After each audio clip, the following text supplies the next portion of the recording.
fact, last year and this year, I went to Gem State Academy for Alumni Weekend. I was sitting beside a young lady for lunch, and she put her hand on my knee and she said, "Do you remember when you kicked me out?" I says, "Have you ever forgiven me?" She said, "Oh, yes." She said, "I deserved what I got. I was only for a week." But she said, "I've never forgotten that." And she was very complimentary on how I treated her. Mm-hmm. I didn't remember the incident. In fact, I asked her, I said, "What was it that happened that we did, why we did that?" She said, "Well, if you don't remember, I'm not going to tell you." Walt, you have been a part of this campus ever since I can remember. And tell us the story of how you came here. I was a senior at Auburn Academy and was working my way through school, milking cows from 3:30 in the morning till 6, and then working in a furniture factory from 7 to 11. And I went to classes from 12 to 5. And I got acquainted with the farm manager, Franz Dietrich, who taught me to do butterfat testing and pasteurization of milk. And he asked me one day, he said, "You are going to Walla Walla College, aren't you?" And I said, "No, I'm not." And he said, "Why?" And I said, "Because I don't have any money and my folks can't help me." He said, "Well, I'm going to get you a job over there and we're going to take you over there and you're going to go to Walla Walla College." So he and his 6 kids and his wife and me, 9 of us in the car, 2 little girls sitting on my lap, drove over here from Auburn. And he got me a job in the old dairy, which ended up being 9 years. Mm. Yeah, it took you 17 years to get through school, right? It took me 7 years to get through high school because I stayed out every other year. And it took me 14 years from the time I started till I graduated from my BA degree. Because you were working all the way Because through. I went ahead and got married after the first year I came here and had 2 children. And so I had to work full time. And the college let me have 1 class per quarter for free. And so after being here 9 years, I had 92 hours. And finally, in 1962, I came in 48. In 1962, I graduated. During those years, did you ever see yourself here as a member of the college in academia? The career that I was hoping to get into was to be a dean of boys of one of our academies. While I was here, I worked for Dean Losey in Sittner Hall, and he told me at that time, he said, "Someday I hope you come back and be the dean here." I had a good dean at Auburn, Harold Schwartz, at Chine River Academy in North Dakota. My junior year, I had Dean Russell, who was a wonderful Christian example. And then my senior year at Auburn Academy, I had Dean Watrous, who was also a wonderful Christian example, and I wanted to be like one of them. You have been a role model for many, many people. You're an inspiring example of living life to its fullest. How did you come to have this approach to life? Well, our family was very poor. My father had 5 grades of education. It seemed like we lost our farm during the Depression, and then we moved west, and all the jobs he could get were milking cows or working in the woods or sawmill or something like that. I was always wearing clothes that didn't really fit me because we got them from welfare, secondhand, and I even wore shoes sometimes that were 2 sizes too big for me. Kids used to make fun of me. I fought a lot. I just made up my mind, I think I was about in the 6th or 7th grade, I am going to get an education because I could see the difference in the classroom from kids whose parents had an education and kids whose parents did not have an education. And I made up my mind that that's what I wanted to do. Most of us have some particular junctions that we face in our lives that end up being formative. Tell me about some of yours.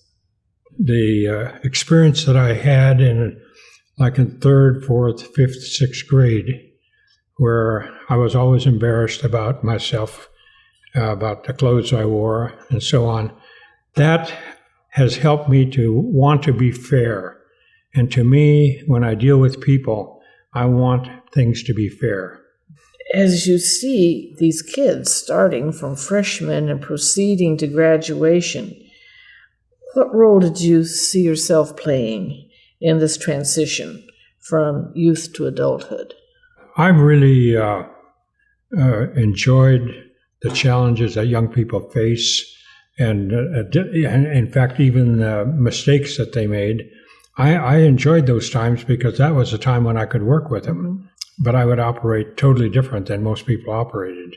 I would try to help young people realize their mistakes and that they could do better. And I always told them I had confidence that they could.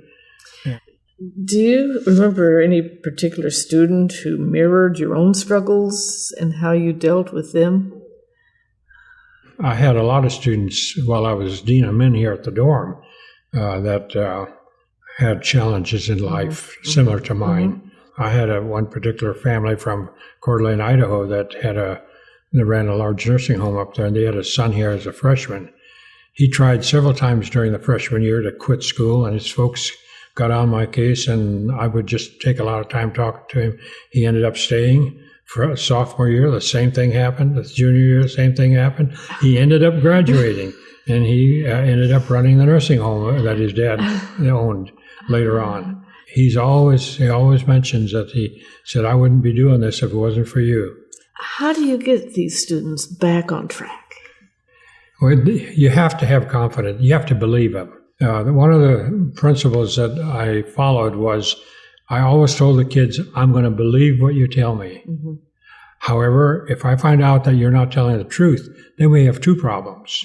We have to solve this problem, and we have to solve your lying problem. I would say, if you change your mind when you get out and you decide that you didn't give me the right information, in an hour or two, come on back and let me know, because we'll settle that problem by not having a stiff punishment, but by just saying to them, do you think that you can, if we just forget about what happened, can you pattern a better life for yourself in the future? If you can take a look at the rules and the program of the school and follow it, you know what, someday you're going to become a leader. If you were just to describe your position as dean, what would you say makes for a good dean? You have to care about the people. You can't just keep your goal on the problems. You have to try to see what they can become or what they could be. 2 summers ago when we were remodeling this building, I stepped outside and stood in the shade to get some fresh air. And some guy was walking down the sidewalk, and he had a full beard, so I couldn't tell who it was, and he kept looking back like that while I was standing in the shade of the tree. Finally, he stopped, and he said, are you Walt Meske? And I said, yes, I am. And so he walked up to me, and he said, I came here when you were assistant dean. I was here for 6 weeks, and I didn't want to be here. My parents wanted me here, but I didn't want to be here. And he said, you guys finally asked me to leave. And I didn't remember what he did. But he said, you know, when I was asked to leave, you called me into your office and you talked to me for 30 minutes. And he said, that changed my life. And he had tears running down his face. I couldn't believe it. And he said, I changed my whole life program. So it wasn't me, it was the principals. Is there anything you would like to say to your former students? I just have a lot of love and care for former students. In fact, I ran into one this weekend. He happened to marry my cousin's daughter, and somebody that I had a lot of problems with here at school. He said, I was one of his problem children. I said, Dean, you weren't a problem, you were normal. But he now is elder of his church. I know you could have gone anywhere, done many other things. What makes you stay here? I feel like what Walla Walla College prepared me for gave me a responsibility, a debt that I wanted to repay. And I just wanted to be here. I had calls to several other colleges. I didn't take them. Didn't want to go anywhere else.